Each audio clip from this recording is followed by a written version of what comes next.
France మీదన Israel మండిపడింది. ఫ్రాన్స్‌తో ఉన్నటువంటి రక్షణ ఒప్పందాలని రద్దు చేసుకుంటున్నట్టు చెప్పింది. భవిష్యత్తులో గూడా ఎలాంటి కొనుగోళ్లు చెయ్యబోమని ప్రకటించింది ఇజ్రాయెల్.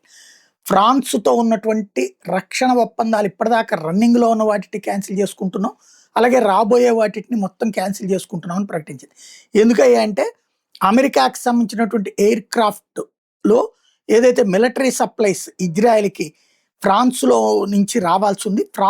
ఫ్రెంచ్‌లో ఉన్నటువంటి ఎయిర్ స్పేస్ నుంచి ట్రాన్సిట్‌కి అంగీకరించలేదు. అంటే ఫ్రాన్స్ గగనతలం మీదుగా రవాణాకి అంగీకరించలేదు.